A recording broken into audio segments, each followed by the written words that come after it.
ಜಾತಿ ಗಣತಿ ವಿಚಾರವಾಗಿ ಸಾಕಷ್ಟು ಚರ್ಚೆಗಳಾಗ್ತಿರುವಂಥದ್ದು. ಇದೇ ವಿಚಾರ ಸಂಬಂಧಪಟ್ಟಾಗೆ ಬಸವರಾಜ್ ಹೊರಟ್ಟಿ ಅವ್ರು ನಮ್ಮ ಜೊತೆ ಇದ್ದಾರೆ. ಬನ್ನಿ ಅವ್ರ ಹತ್ರ ಮಾತಾಡ್ಸೋಣ.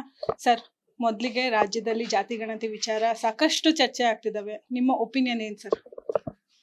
ಈಗ ನಾನೇನು ಹೇಳ್ತೀನಿ, ನಾನು ನಿಮ್ಮ ಟಿ ವಿಯಲ್ಲಿ ಮತ್ತು ಪತ್ರಿಕೆಯಲ್ಲಿ ಮಾಧ್ಯಮದಲ್ಲಿ ನೋಡೀನಿ ಜಾತಿ ಗಣತಿ ನಡೀತದೆ ಅನ್ನುವಂಥ ವಿಚಾರವನ್ನು ನಾನು ಕೇಳಿದ್ದೀನಿ. ಇದು ನಾವು ಒಂದು ಕಮ್ಯುನಿಟಿಯವರಾಗಿ ಒಂದು ಕಮ್ಯುನಿಟಿ ಬಗ್ಗೆ ಹೇಳೋಕೆ ಆಗೋದಿಲ್ಲ. ಎಲ್ಲರೂ ಇದನ್ನು ನೋಡಬೇಕಾಗುತ್ತೆ. ಒಂದ್ಸರಿ ಸುಪ್ರೀಂ ಕೋರ್ಟ್ ಒಂದು ತೀರ್ಮಾನ ಮಾಡಿತ್ತು. ಏನಂದ್ರೆ the reservation should not exceed more than 50%. Supreme court ಒಂದು ರೂಲಿಂಗ್ ಕೊಟ್ಟಿತ್ತು. ಅದರ ಪ್ರಕಾರ ಎಲ್ಲರೂ ನಡಿಬೇಕಾದ ಸುಪ್ರೀಂ ಕೋರ್ಟು 9 ಬೆಂಚಿದು ಎಲ್ಲ ಕೊಟ್ಟರು. ಅನ್ನೋದು ತಮಿಳ್ನಾಡು 63% ರಿಸರ್ವೇಷನ್ ಇತ್ತು, ಇನ್ನೊಂದು ಇಲ್ಲ ಐತೆ ಅಂತ ನಮ್ಮಲ್ಲಿ ಇದ್ದಂಥವ್ರು ಈಗ ಬೇರೆ ಬೇರೆ ಜಾತಿಯವರು ಇದನ್ನು ರಿಸರ್ವೇಷನ್ ಹೆಚ್ಚು ಮಾಡಬೇಕು, ನಮಗೆಲ್ಲ ಅನ್ಯಾಯ ಆಗೈತೆ ಅಂತ ತಿಳ್ಕೊಂಡು ಹೇಳಿ ಈಗ ಅಲ್ಪಸಂಖ್ಯಾತರು ಬೇರೆ ಬೇರೆ ಹೇಳ್ತಾರೆ. ಅವ್ರು ಹೇಳಿದ್ರಾಗೂ ಅದು ನ್ಯಾಯ ಇರ್ತದೆ. ಜನಸಂಖ್ಯೆ ಪ್ರಕಾರ ನೀವು ಯಾವಾಗ ಕೊಡ್ತೀರಿ, ಕೊಡುವಾಗ ನೀವು ನಮ್ಮ ಜನಸಂಖ್ಯೆ ಗಣನೆ ತಗೋರಿ. ಜನಸಂಖ್ಯೆ ಮಾಡುವಾಗ ಇವ್ರು ತಪ್ಪಿದ್ರಂದ್ರೆ ಅದು ದೊಡ್ಡ ಪ್ರಾಬ್ಲಮ್ ಆಗತ್ತೆ. ಈ ಲಿಂಗಾಯತರಲ್ಲೇ ಹೇಳ್ತೀನಿ ನಾ, ಲಿಂಗಾಯತರಲ್ಲಿ ಜಂಗಮರು ಬರ್ತಾರೆ, ಪಂಚಮಸಾರ ಬರ್ತಾರೆ, ಬಣಜಿಗರು ಬರ್ತಾರೆ, ಸಾದರು ಬರ್ತಾರೆ, ಗಾಣಿಗರು ಬರ್ತಾರೆ, ನೇಕಾರ ಬರ್ತಾರೆ, ಅನೇಕ ಜಾತಿ ಇವಣ್ಣ ಏನಂದ್ರೆ ಕ್ಷೌರಿಕರು ಸಹಿತ ಅಲ್ಲಿ ಬರುವಂಥ ಬಸವಣ್ಣವ್ರ ಕಾಲದಿಂದ ಬಂದಾರ. ಇವೆಲ್ಲವನ್ನ ಏನಾಗಿ ಈಗ ಹೆಚ್ಚು ಕಡಿಮೆ ಆಗಿ ಇದಕ್ಕೊಂದಕ್ಕೊಂದು ತಾಳಮೇಳಿಲ್ದಂಗೆ ಆಗ್ತಿದ್ವಿ. ಹೀಗೆ ಆಗೋದನ್ನು ನೋಡಿ ನನಗನ್ಸ್ಬಿಟ್ಟು ಮುಖ್ಯಮಂತ್ರಿಗಳು ವಿಚಾರ ಮಾಡಿರಬೇಕು. ಇದನ್ನು ವಿಧಾನಮಂಡಲದಲ್ಲಿ ನಾವು ತರ್ತೀವಿ, ತಂದು ಅಲ್ಲಿ ತೀರ್ಮಾನ ಏನಾಗುತ್ತೆ ಆ ತೀರ್ಮಾನಕ್ಕೆ ನಾವು ಬದ್ಧರಾಗ್ತೀವಿ ಅನ್ನುವಂಥ ಮಾತನಾಡ್ಯಾರ. ವಿಧಾನಮಂಡಲಕ್ಕೆ ಬಂದ್ರೆ ಆವಾಗ ಅದು it is a property of the house ಆಕತಿ. ಅಲ್ಲೇನು ತೀರ್ಮಾನ ಆಗುತ್ತೆ ಅದನ್ನು ಸರ್ಕಾರ ಮಾಡಿದ್ರೆ ಅದು ಒಳ್ಳೇದಂತ ನನಗೂ ಅನಿಸ್ತಿದೆ. ಮತ್ತು ಮುಖ್ಯಮಂತ್ರಿ ಹೇಳ್ಯಾರ ಅದನ್ನು ಮಾಡ್ತೀವಿ ಅಂತ ತಿಳ್ಕೊಂಡು. ವಿಧಾನಮಂಡಲದಾಗ ಬಂದಾಗ ಅದ್ರ ಬಗ್ಗೆ ಏನು ತೀರ್ಮಾನ ಆಗುತ್ತೆ ಆ ತೀರ್ಮಾನ ಅಂತ ಆಗೋದು ಒಳ್ಳೇದು ಅಂತ ನನಗೆ. ಸರ್, ಈ ವರದಿ ದಶಕಗಳಿಂದ ಬಂದಿರುವಂತದ್ದು. ನಿಮ್ಮ ಮನೆಗೆ ಏನಾದ್ರು ಬಂದಿದ್ರೆ ಸರ್ ಜಾತಿ ಗಣತಿ ವಿಚಾರ? ನಮ್ಮ ಮನೆಗೆ ಬಂದಿದ್ರ ಅಂತ ಹೇಳ್ತಾರೆ, ನನಗಂತೂ ಗೊತ್ತಿಲ್ಲ. ಯಾಕಂದ್ರೆ ನನ್ನ ಕೇಳಕ್ ಮಣಿ ಯಜಮಾನ ಕೇಳ್ಬೇಕಲ್ಲ, ಎಷ್ಟು ಮಂದಿ ಇದ್ದೀರಿ, ಏನಿದ್ದೀರಿ. ಮಕ್ಕಳೆಲ್ಲ ಬೆಂಗಳೂರಾಗ ಇರ್ತಾರೆ, 3-4 ಮಂದಿ, 3 ಜನ ಅಲ್ಲಿ ಒಬ್ರು ಇರ್ತಾರೋ. ಅದೇನು ಬಂದಿಲ್ಲ. ಮತ್ತು ನಾನು ಕೇಳಿದೆ, ಅಧಿಕಾರ ಮಾಡ್ಕೊಂಡು ಹೋಗ್ಯಾರಂತ್ರಿ ಅಂತ ಹೇಳಿದ್ರು. ಯಾವುದೂ ಡೆಫಿನೆಟ್ ಅಂತೂ ನನ್ನ ಕಡೆ ಇನ್ನೂ ಯಾರಿಗೂ ಬಂದಿಲ್ಲ. ಸರ್, ಇದೇ ವಿಚಾರವಾಗಿ ಸಾಕಷ್ಟು ಚರ್ಚೆಗಳಾಗ್ತಿರುವಂಥದ್ದು. ಪ್ರಬಲ ಏನು ಸಮುದಾಯಗಳೇನಿದಾವೆ ಒಂದಷ್ಟು ಚರ್ಚೆಗಳು ಮಾಡ್ತಿದ್ದಾರೆ. ಇವತ್ತು ಸಹ ಒಂದಷ್ಟು ಒಕ್ಕಲಿಗರ ಸಮುದಾಯದವರು ಸಹ ಇವತ್ತು ಸಭೆ ಕೂಡ ಮಾಡ್ತಿರುವಂಥದ್ದು. ಇದ್ರ ಬಗ್ಗೆ ಏನು ಹೇಳ್ತೀರಾ?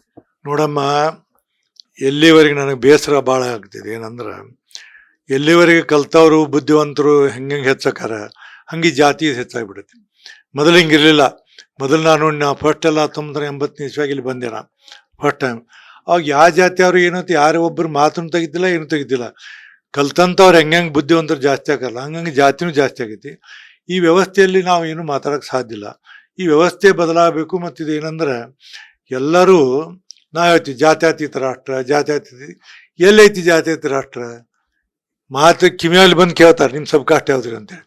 ಇಂಥ ಪರಿಸ್ಥಿತಿಯೊಳಗೆ ಏನು ಹೇಳೋಕ್ಕಾಗೋದಿಲ್ಲ. ಇದಕ್ಕೇನು ದೇವರ ಕಾಪಾಡ್ಬೇಕು, ನಮ್ಮ ಕಡೆ ಅಂತೂ ಏನಾಗೋದಿಲ್ಲ. ಬಟ್ ಆಗಲಿ, ಅದೇ ನಡೆದಿದೆ ಅಂದಾಗ ಒಂದು ಹಂತಕ್ಕೆ ಮುಟ್ಟಬೇಕಾದ್ರೆ ನನಗನಿಸ್ ಮಟ್ಟಿಗೆ ಮುಖ್ಯಮಂತ್ರಿ ಹೇಳಿದ್ದು ಸರಿ ಐತೆ. ಅದು ವಿಧಾನಮಂಡಲದಲ್ಲಿ ಚರ್ಚೆ ಮಾಡಿ ಅಂತಿಮ ತೀರ್ಮಾನ ಮಾಡ್ತೀವಿ ಅಂತೇಳಿ. ಅವಾಗ ಬಂದಾಗ ಅದೇನು ತೀರ್ಮಾನ ಆಗುತ್ತೆ ಅದಂತೆ ಆಗ್ಬೇಕು. ಸರ್, ಇದೇ ವಿಚಾರವಾಗಿ ಆಡಳಿತ ಪಕ್ಷ ಆಗಿರ್ಬೋದು, ವಿಪಕ್ಷ ಆಗಿರ್ಬೋದು ಒಂದಷ್ಟು ಟೀಕೆಗಳು ಮಾಡ್ತಿದ್ದಾರೆ. ನೀವು ಸಭಾಪತಿಗಳಾಗಿ ಏನ್ ಹೇಳ್ತೀರಾ ಸರ್? ಯಾರು ಮಾಡ್ತಾರ?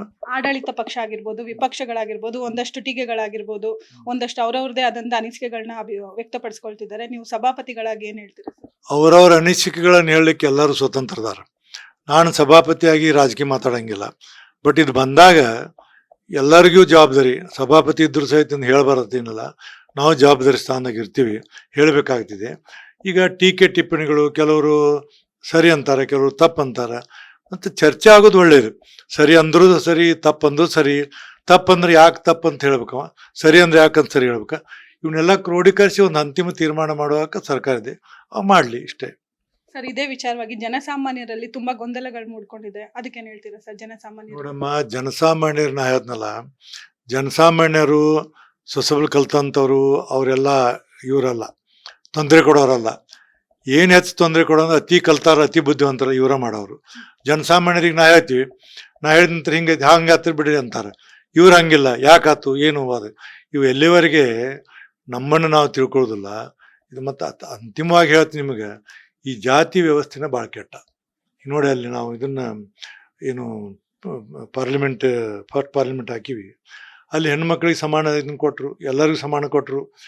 ಅಂಥ ಇದ್ರಾಗ ನಾವೇಂತೀವಿ ಒಟ್ಟಾರೆ ನಮ್ಮ ದೇಶದ ದುರ್ದೈವ, ನಮ್ಮ ರಾಜ್ಯದ ದುರ್ದೈವ, ಎಲ್ಲಿವರೆಗೆ ಜಾತಿ ಬೆಳ್ಕೊತ ಹೋಗೈತಿ, ಎಲ್ಲಿವರೆಗೆ ಜಾತಿಗೆ ಅಂಟ್ಕೊಂಡು ಕುಂದಿರ್ತೀರಿ, ಅಲ್ಲಿ ಯಾವ ಅಭಿವೃದ್ಧಿನೂ ಆಗೋದಿಲ್ಲ. ಬರೀ ಯಾರಿಗಾರ ಒಬ್ಬರಿಗೆ ಒಳ್ಳೇದಾಕತಿ, ಬಲಿಷ್ಠ ಇದ್ದವ ಒಳ್ಳೇದಾಕಣ, ಬಲಿಷ್ಠ ಇದ್ದವ್ರು ಕುಂದಿರ್ತಾರೆ. ಈಗ ಲಿಂಗಾಯತರದ ಒಂದು ಎಕ್ಸಾಂಪಲ್, ಶ್ರೀಮಂತರು ಇರ್ತಾರೆ, ಬಡವ್ರು ಇರ್ತಾರೆ. ಬಡವ್ರು ಏನು ಮಾಡ್ತಾರೆ, ಈಗ ನೀವು ಪಂಚಮಸಾಲಿ ಇದನ್ನ ಮಾಡ್ತಾರೆ, 2B ಹೊಂಟಾರ. ಈಗ ಇಲ್ಲಿವರೆಗೆ ಹಿಂದೂ ಲಿಂಗಾಯತ ಅಂತ ಬರ್ದಾರಲ್ಲ, ಪಂಚಮಸಾಲಿ ಅಂತ ಯಾರು ಬರ್ದಿಲ್ಲ. ನಾಳೆ ಪಂಚಮಸಾಲಿ ನೀವು 2A ಕೊಟ್ಟಿರ್ತೀರಿ, ಎಲ್ಲರೂ ಏನು ಮಾಡ್ತಾರೆ ಗೊತ್ತೇನ, ಹಿಂದೂ ಲಿಂಗಾಯತ ಪಂಚಮಸಾಲಿ, ಹಿಂದೂ ಪಂಚಮ ಬರೀತಾರೆ, ಅವರೆಲ್ಲರೂ ಅಲ್ಲೇ ಬಂದ್ಬಿಡ್ತಾರೆ. ಇದು ವ್ಯವಸ್ಥೆ ಸರಿ ಇಲ್ಲ.